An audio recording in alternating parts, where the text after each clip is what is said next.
What's up, everybody? My name is Marvin, better known as Ven from the TTV channel, which is a YouTube channel hosted by a team of young creative talent. We've worked on this channel for several years, and while a lot has changed, I am happy to say that we have maintained the same passion for building, collecting, and playing with LEGO that we had all those years ago. And we are more than excited to be able to bring all these qualities with us to the LEGO Live event in New York. There we'll be able to show you some of the cool creations we made out of LEGO Boost. So until then, I thank you for watching, and I'll see you all next time.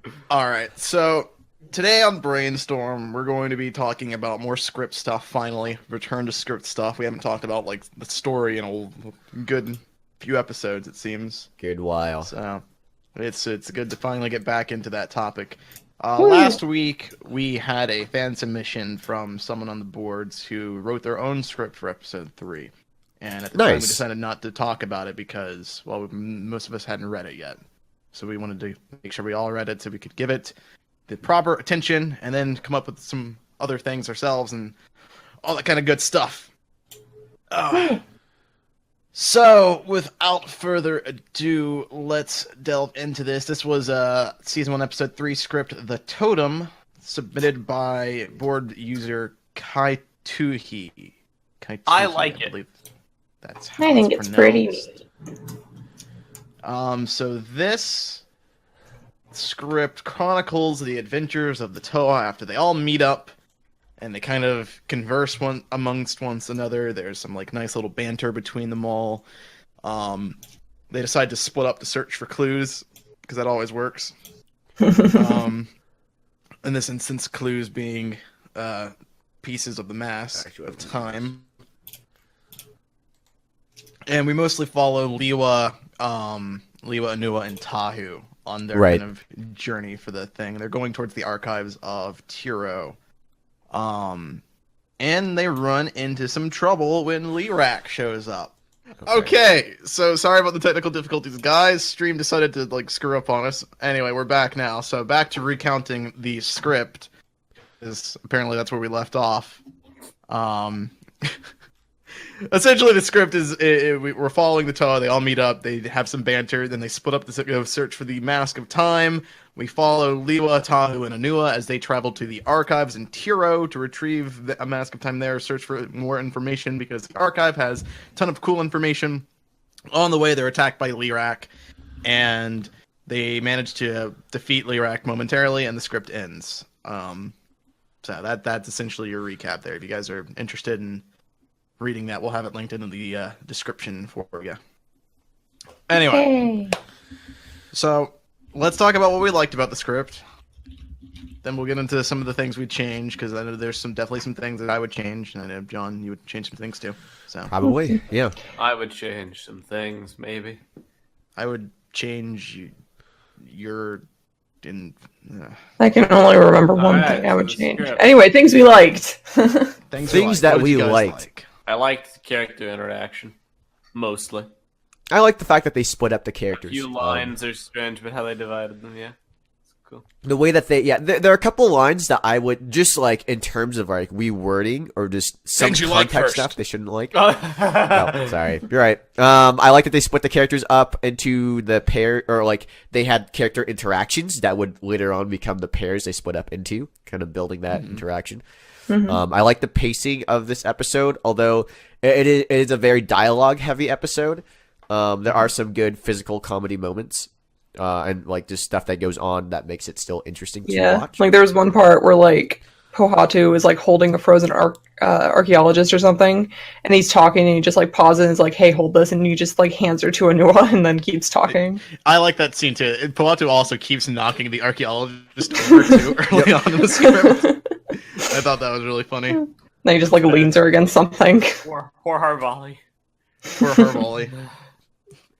I liked how we got Liwa versus Onua for a split second. We did build that up a little bit. I didn't even realize that. You're right. Moment. We totally did. No, yeah, like I was yeah. Good point. Nice. Okay. I liked so initially when I had conceptualized this script, I had never imagined we would do any Aruni subplots in this episode just yet. In the next episode or whatever. But I do like that the flashback is sort of hinted at in this episode. We kind of we get a bit of a snippet of that at the start, Right. but we don't get the whole thing, and obviously that will be continued in the next episode. But I liked that we kind of started that off here. It's good. Yeah. Another thing I liked, which I said off air, unfortunately, repeat myself, but the totem I thought was actually a pretty good like visual thing to tie the present narrative with the past narrative. But that was pretty cleverly done. Something that kind of transcends both there. It was a good idea. So I liked that inclusion a lot. I can't wait to see the totem MacGuffin. One thing I was destroyed, wondering. So Yeah. The one thing I was wondering about the totem is that in this script, they flash back to where Vizuna finds a totem, and when he finds it again, it's in the same place. And does that actually happen for the Mask of Time? Because I remember thinking that like it would have the mass fragments would have like returned to, or not returned, but like they would have gone back to one of the places that and they're the reason that they're spread out in the island and I don't know if we had talked about this before in the podcast or not, was like the part of the rewind thing. So like whenever the totem had been, it would just rewind to one of those places. But it's just a totem. It's not the mask fragment. Or is it? Wait, No, they're the same thing, aren't they? I don't believe it is. No, I think the totems were like a The totem was a thing. Kanayan culture thing. It was a Kanayan culture thing. They had like stolen it from some person or whatever. It was just a little like totem thing, and it shattered at the end of this episode. It broke. It wasn't a mask fragment. Fair enough. It was just like a little like statue thing. I think Only a massive when I fragment if you wrote them believe in it. before, when I wrote it before, I used the word totem interchangeably with the mask fragment. So fair enough. My bad. I used some different terminology. Totem. You used the word totem for the mask fragment. I don't think that word means Well- what you think it does. Maybe I'm thinking about something else. Guys, I woke up half an hour ago. So great episode. Let's go. All right, I apologize for taking time out of the episode. Then. Let's keep going. It's cool. Totem. Hold on, I'm gonna look up the definition of totem real quick. Maybe I don't know what it means. Natural object or animal believed to be a particular society of spiritual significance and adopted by its emblem. By as an emblem. Okay. That there's different things of totem, in Inception they have totems. Remember that like the spinning top is a totem, and the rook that falls down a certain way is a totem. Yeah, Make that sure was they're in the like a dream world. symbol of Yeah. something that represents something. That's why they called it a totem. So that actually matches with the kind of classical definition of what a totem is. Additionally, if a Matoran named Tim becomes a Toa, then he's Toa Tim. All right, Shut All right. up, dude. good grief. Shut up.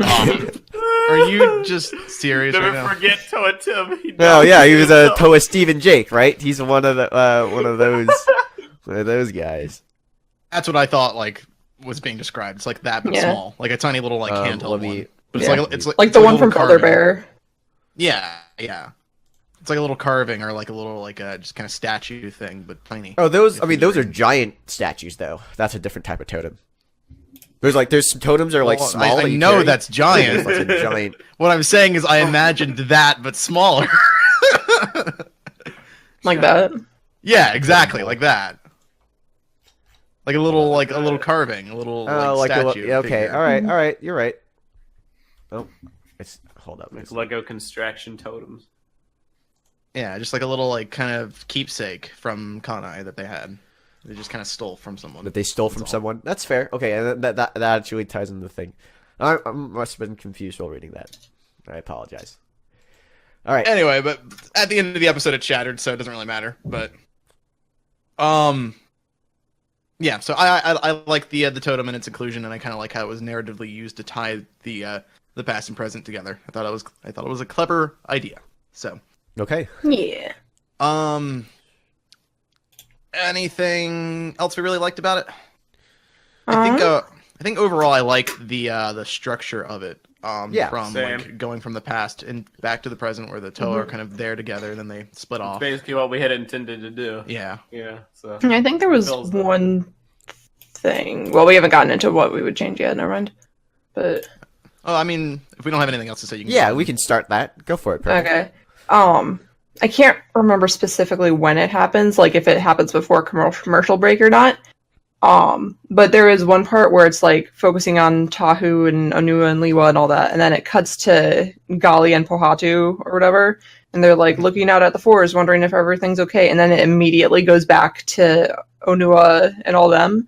I don't know if there's a commercial break in between then, because like if there is, then that kind of works for me. But if not, then it just feels weird to have like that scene with Gali. I did feel like the pacing between some of the interactions were a little too fast. they were. Where like the dialogue kind of jumped to conclusions, I want to say, almost, where like the characters are saying things that I don't think they would have naturally said at this point in time. Or they're talking about things that they don't know about each other either. Yeah. So right now I'm looking at a point where like Gali's talking about like Mengai and what's going on with that. Gali, as far as I know, isn't like, because Naho is so closed off. Up to this point, Gali should not know anything about other politics outside of like rumors and stuff. And the thing that what happened. Yeah, the weird thing is this episode kind of sets up all the Toas that they all kind of are already aware about the situation between Ihu and Mengai, but I feel like word would not have spread that quickly. Yeah, there's this one line I feel like kind of puts it into perspective. Like, everybody knows about the war. Everybody, in detail. But then Gali has a line that says, "I've heard of the desert city of Motara." Right. Like, I've heard it exists. Maybe? Right. Does it actually exist? Well, I mean, I get what she's saying though. Like she's saying that like I've heard of these places, I've never been there because Naho is separated from everywhere else. No, so I get why she said but that. she's saying it like it's a legend, and yet she knows I've heard the specific legend of details the about city the of war, Motara. which hasn't started exactly. yet. No, I totally get that. It's like it's like if X is like, "Oh, I'm from Norway," and I'm like, "Oh, I've heard about Norway." Like, what? What do you mean you've heard of? Norway. It exists. Is it true that it's cold there? Is it- And I've heard also, of Australia. how do we feel about that line? Is it true they worship thieves and killers?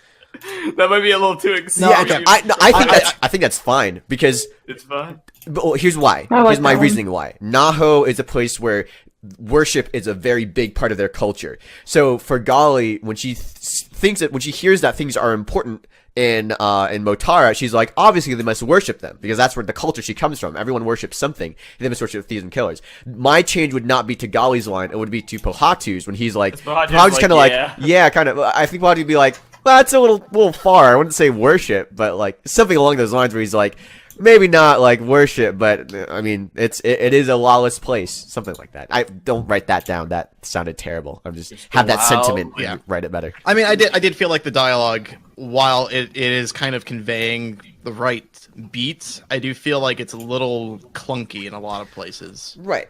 So I I would also have the definitely go original back in script. and kind My of original script change too. that. I felt the dialogue was clunky in a lot of places. We need to go through and rewrite that as well. But Yeah. Another thing that I specifically tied to the dialogue that I didn't quite enjoy was I feel like there was too much emphasis on really honing in on the fact that Liwa is younger than everyone else. Because if I were was to really write this... angsty in this one. Well, no, I think Liwa being angsty is fine. Liwa acting immature is fine. For me, it was the dialogue that specifically stated how old she was compared to other people. Like Tahu would be like, "How old is she? How young? Or how young is she?" Yeah, Right? I I would too. cut that line entirely. I don't like that line. Also, interested, there's like, old man. yeah, Liwa's calling Onua old man, and Onua's calling her young girl. Ground me.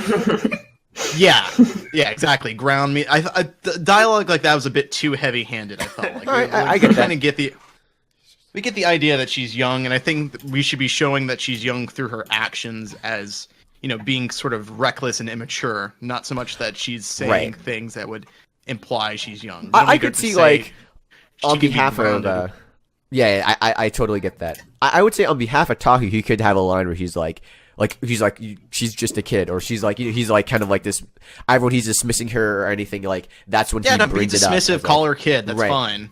But this whole thing where he's like, how young is she? How old is she? Yeah, we don't need that line. Yeah, I got you. We'll rewrite that.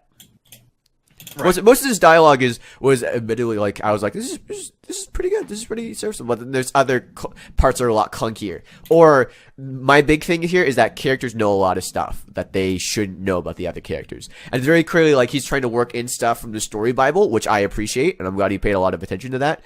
But some of the stuff that the story Bible knows, not all of our characters know, and you have to think about what do our characters know versus what we know as people making the story. Writers. Right. Gali should not be as well. Gali, out of all of them, should be the least informed about what's going on.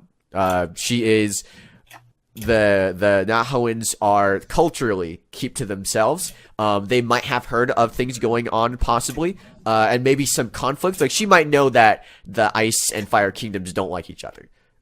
That could have filtered down to her, but the specifics that Kimatora has died, probably not. Mm-hmm. If anything, the only other two, because obviously Tahu and Kopaka would know about the situation. Yeah. The only two I could see that might know about it would be Liwa and Anua. Liwa specifically because Kanai is kind of all over the region, so they've got connections. Right, and they're messengers and that kind of thing. The gossip would spread there. I would say Tiro Anua. Yeah.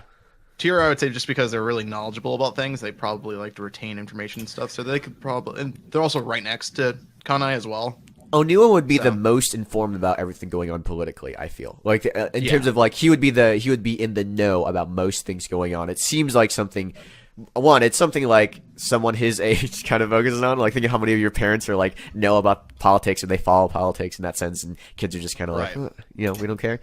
It would be something as Tiro as a peace-loving nation would also be concerned about is the status of peace and the rest of the island. So